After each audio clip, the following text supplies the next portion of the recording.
মার্কিন শুল্ক নিয়ে দর কষাকষির জন্য বাংলাদেশের একটি প্রতিনিধি দল শিগগির যুক্তরাষ্ট্র যাবে বলে জানিয়েছেন অর্থ উপদেষ্টা ডক্টর সালেউদ্দিন আহমেদ। এই আলোচনার মাধ্যমে আরোপিত শুল্ক কিছুটা কমে আসবে বলে এমন আশা তার। সচিবালয়ে মন্ত্রিপরিষদ বিভাগের সম্মেলন কক্ষে সরকারি ক্রয় সংক্রান্ত উপদেষ্টা পরিষদ কমিটির বৈঠক শেষে কথা জানান তিনি। অর্থ উপদেষ্টা বলেন, দেশের মূল্যস্ফীতি এখন তুলনামূলক কম। তিনি আরও জানান, যুক্তরাষ্ট্র থেকে গম আমদানির সিদ্ধান্ত হয়েছে।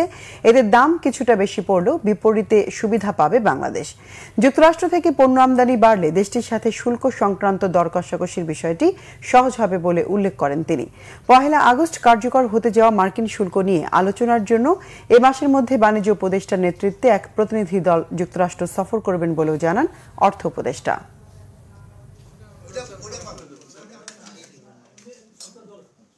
1.5 লক্ষ টনের মতো সার আমদানি করা, বিভিন্ন টিএসপি, এমওপি, এগুলো ড্যাপ, এগুলো আমরা ইসে করেছি। সারগুলোর পারচেস মানে ক্রয় অনুমোদন করেছি।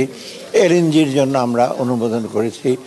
তৃতীয়ত 2.5 মিলিয়ন বোধহয় টনের গম ইউএসএ থেকে আনার জন্য আমরা অনুমোদন করেছি। ইউএসএ থেকে আনার একটা আমাদের সেটা হলো রেশনালটা, যুক্তিটা হলো আমরা একটু চাচ্ছি ডাইভার্সিফাই করতে।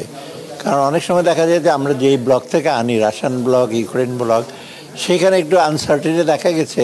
সেখানে ব্ল্যাক সির ব্যাপার এখন কিন্তু ঝামেলা হবে, কারণ ওইখানে এখনও টেনশন আছে। বিশেষ ইয়েমেনি যারা আছে তাদের সাথে মিসাইলের সাথে ব্ল্যাক সি। কারণ আমরা ভাবছি যে একটা অল্টারনেটিভ। আর ইউএসএর সাথে আমাদের একটু নেগোসিয়েশন চলতেছে, ইউএসএ থেকে যদি আমরা কিছু ইম্পোর্ট করতে পারি।